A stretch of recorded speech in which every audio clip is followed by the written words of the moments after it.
Αχ, τα χρόνια.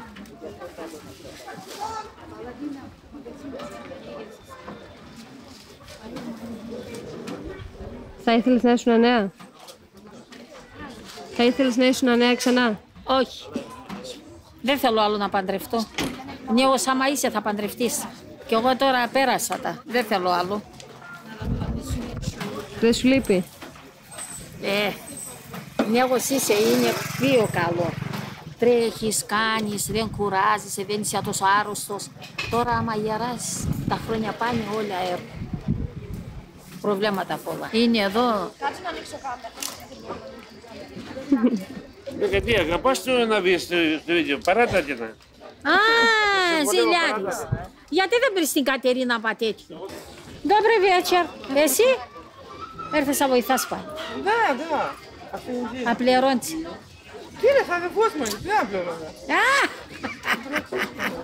Αχ, αρέσει. Просто помогу ему. Пойду постоянно, я даже не пошла. Вчера пошла быстро в Английси. Может, что-нибудь куплю себе? Какую-нибудь вещичку.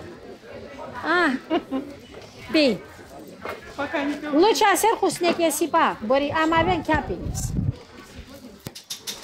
Έτσι, Κατερίνα μου. Εσύ τραγουδάς? Εγώ? Ναι. Εγώ άμα τραγουδάω όλοι θα φύγουν από εδώ. Όλους θα στείλω στο σπίτι. Κατερίνα. Άμα τραγούδα θα παίρνα τραγουδίστρια. Δεν θα κάθουν λαϊκές. Αν δεν δούλευες στη λαϊκή, τι θα ήθελες να κάνεις? Αυτή τη δουλειά που κάνω, τι θέλω. Μια χαρά δουλειά, εγώ αυτό μ' αρέσει. Εμένα μ' αρέσει αυτή η δουλειά. Γι' αυτό και είμαι χρόνια με αυτό. Γιάννη, το πανί από εδώ από πίσω, λίγο σκόσωμα.